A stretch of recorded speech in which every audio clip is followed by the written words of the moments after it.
Hello everyone. So in this video, I'm going to give you an overview of machine learning, its branches, and some of the commonly used terminologies. So on a broader level, machine learning is categorized into two main categories, or rather three main categories. Um, the first one is called supervised learning. Um, the second one is called unsupervised learning.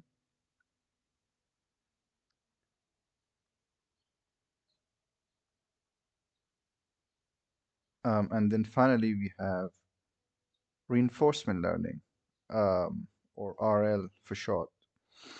Um, so mainly, like lots of the developments these days are happening in the supervised learning category. Some of them are also occurring in the unsupervised learning, and reinforcement learning is usually, although it's a popular topic in research, but there's little devotion towards it when it comes to production level machine learning, and that's why it's often omitted in machine learning 101 classes. They usually don't talk a lot about reinforcement learning. Mainly these division in machine learning are based upon how you present your data to the algorithm and what are your goals, like what are you looking at, what do you want as an output.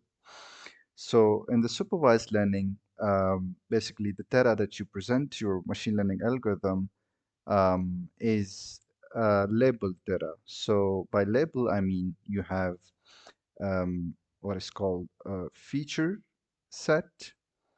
So you have features, and then you have a corresponding label uh, with those features.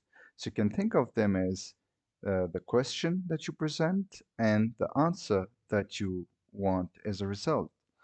So if your data is labeled in such fashion, like if you have question answers, um, the, the way you do machine learning about it can be categorized as supervised learning. So question answers could be of any sort, like for instance, if we are talking about images data, so the question answer in that scenario would be image classification. So you have images and the answer could be what is that image of? So like, is it a cat's image? It's a dog's image? Is it something else? So like you have an image and you want to give it a label. Like, um, so for instance, for simplicity, let's say this is an image and the label that that we have assigned to this image is a cat. So usually we take such data and present it to our machine learning algorithm. In the training phase, it learns how to map that um, features to the corresponding label. So it is the learning algorithm in that scenario is looking at mapping between these question answers. And once it learns that mapping, the next time we present it a question, what we expect from it is to give us an answer. That question answer could be, let's say, in terms of, suppose you're looking at some house price prediction problem.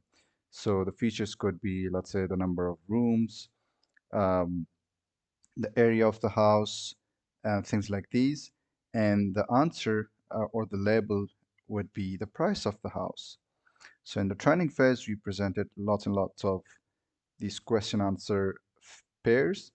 And once the algorithm is trained, then what we expect from it is if we give you a set of, let's say, number of rooms and area and stuff, or what we want from it is to give us an answer of the house price, which is the prediction from the algorithm.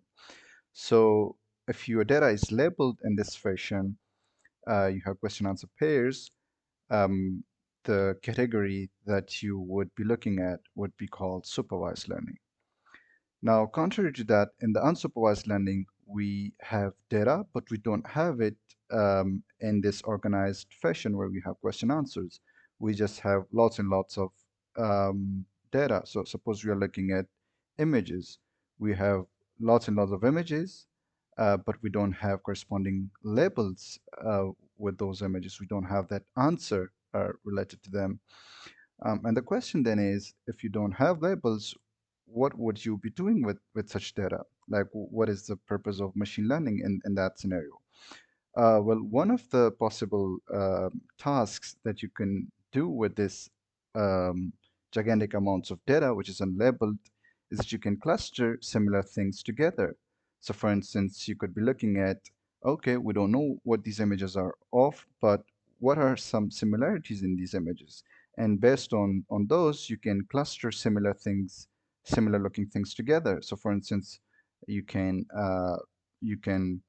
cluster these two images together, or maybe those three together, because they were looking similar to each other. We don't know what it is, but they at least look similar. So this is one possible scenario where you can where you can use unsupervised learning. In the reinforcement learning, things are different from these two categories. Here, you don't have data, but what you have is what is called an agent and an environment. And what happens in the reinforcement learning is that you take that agent, you place it in an environment, and then the agent does some actions. And based on those actions, you either reward it positively or negatively.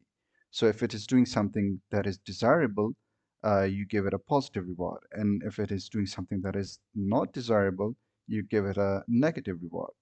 And based on that positive negative reward, this agent is learning what it should be doing. So after, let's say, a lot of iterations of these positive negative feedbacks, at the end, what we expect from this agent to learn how to produce that desirable behavior. So that's what happens in the reinforcement learning.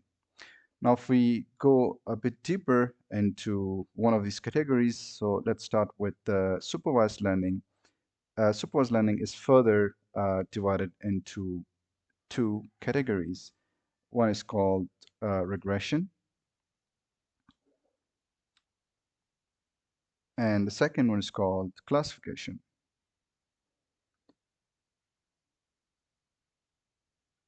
So again, the purpose of this division is what you want from this algorithm as an output, or what is the output of this of the task. So for instance, if you're looking at predicting something that is continuous in nature, so that could be the price of a house, the temperature tomorrow, or any output quantity which is continuous in nature, whose values are varying continuously, we take a look at it inside the regression category. And if we are, so this is predicting a uh, continuous variable. And if you are looking um, at a variable which is um, not continuous, which is discrete in nature, so you know already what are the predefined categories. So that could be, let's say, you have an image and you want to classify it into certain predefined categories. If it's a cat's image, if it's a dog's image, if it's a horse image, or anything. So as long as you know what are the output categories, and those are discrete, those are not continuous, we take a look at them in the classification. Um, and the underlying techniques that we use for them are slightly different from each other. So if you would train these algorithms, or the loss functions that you use with them would be different from each other. So these are the two main, you can say, sub-branches in the supervised learning. In the unsupervised learning, um, you again have two main categories, subcategories rather. One is called clustering, which we already talked about a little bit, and the second one is called dimensionality reduction. So dimensionality. excuse me for my spellings, reduction.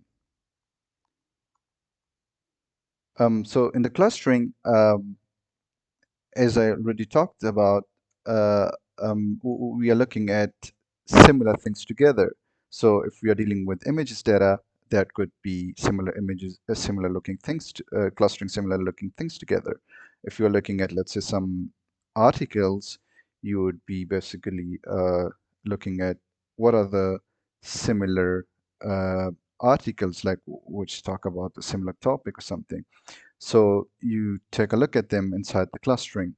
So you're clustering things together. And the dimensional reduction, this is a bit of technical, but what you are basically looking at, sometimes the data is, its dimensionality is really huge. And you want to simplify that to reduce the number of dimensions so that uh, the dimensionality is reduced, which would avoid heavier computations.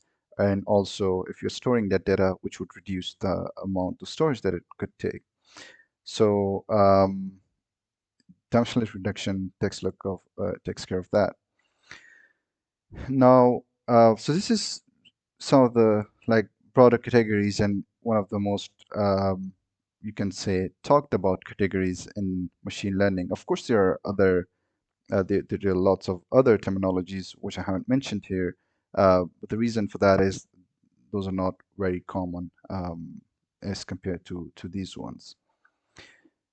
Now, let's talk a little bit about standard workflow of a machine learning um, algorithm or machine learning process. So in the workflow, we usually start with, not usually, we almost always start with the data itself. So what we are looking at in this stage is where's the data coming from, how to ingest the data, whether it is from some live stream, whether it is stored in some database, in some Excel sheets, or or or like there could be lots of data sources. So once we have that data, we have ingested it, the next step is then to explore that data a little bit so that we can see or we can get an insight into the data itself. And that happens in EDA, which stands for Elementary Data Analysis. So at this stage, you're basically visualizing your data. So you could be plotting, let's say, some scatter plots, bar charts, box plots, and there are huge amounts of like a wide variety of different visualization techniques and other data analysis techniques which you might be looking at this stage to see or to get an insight into your data. After you have an insight into your data, you would have spotted any inconsistencies with the data. Maybe your data needs cleaning. Maybe there are some missing entries which needs to be taken care of, or there could be any kind of abnormalities with the data. So in order to remove that, because if your data is not clean, you cannot directly perform machine learning on it. So we take care of that in the next stage, which is called data preprocessing. So in the preprocessing, just like I mentioned, you are taking care of the abnormalities in the data pre-processing. So, so these are some of the things you'll be doing in the pre-processing: cleaning, missing entries, uh, removing outliers, things like those. And then also there are certain processes which needs to be performed in order to bring the data into the shape and format which is acceptable to a machine learning algorithm. So you might be reshaping your data into certain shapes. You could be doing the train to split, which is usually performed in order to um, uh, make the in order to train the machine learning algorithm and then evaluate its performance. So things like these happen at the pre-processing stage. Once your data is pre-processed and it's ready for the machine learning algorithm, the next step is then to design that algorithm. So in the model designing, you are usually looking at um, first you also need to make a decision for what sort of machine learning algorithm will you be using, and also once you have that choice, once you have made the choice, then to design that algorithm, to declare it, or to build it. So once you have the model designed, the next step is then to train that model. So in the model training, you basically take your training data and train the model. Once the model is trained, of course, the next step is then to evaluate the performance of the model. So next step is then model evaluation to see if the model is performing good enough.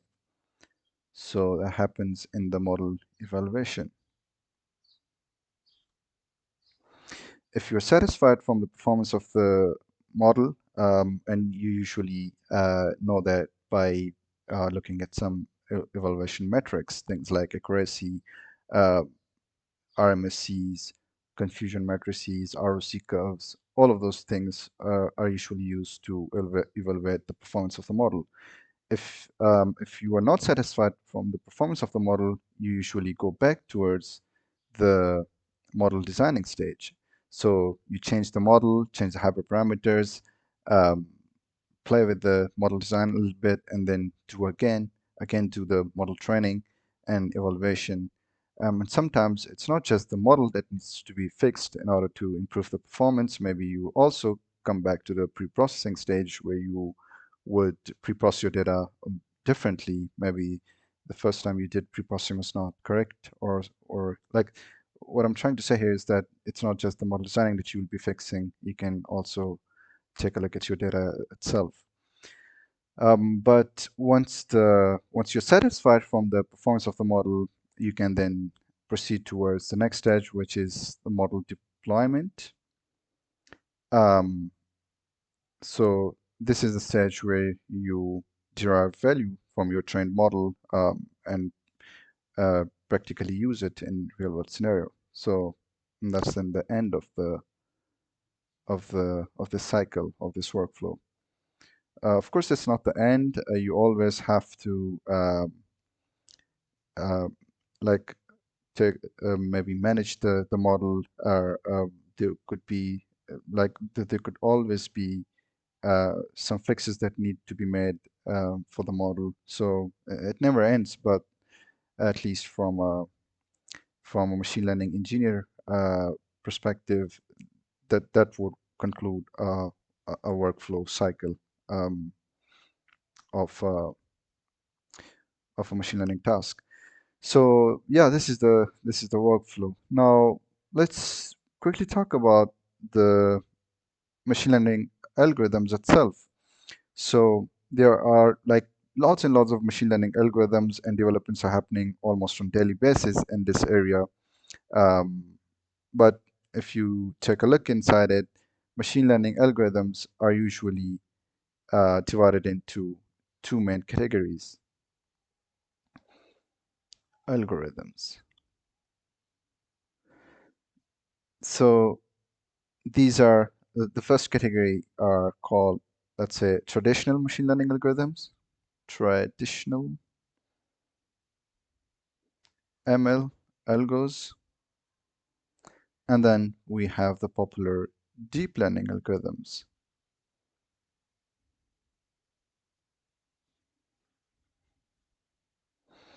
So in the traditional machine learning algorithms, the popular choices that you might come across are, uh, let's say, decision trees, support vector machines, XGBoost, um, and of course, forgot about the the simplest ones, which are most widely taught in machine learning courses, are linear regression, um, and then logistic regression. These are usually the first taught machine learning algorithms for the simple reason that they're simple, and also the working principle that they use could be understanding those could help you understand lots of other machine learning algorithms. these are some of the traditional machine learning algorithms. And then on the deep learning side, of course, you have neural networks. So networks algorithms come in a huge variety. And so like the simplest ones are called feed-forward neural networks. Um, they go by a lot of names, but feed-forward could be one of the names that is used. Um, and then you have CNNs, convolutional neural networks, LSTMs, which are the long short-term memory cells, transformer architectures, which are the most recent ones, and developments are happening almost on a daily basis in this area. So, of course, I didn't talk in detail about these algorithms. That's not what I wanted to do in this video, but these are some of the common terms that you might hear when someone's talking about machine learning algorithms. So yeah, that's all that I want to talk about in this video. Please comment if you want deeper discussions on any of these terminologies that I mentioned, and I'll be hopefully making future videos on that. Thank you so much.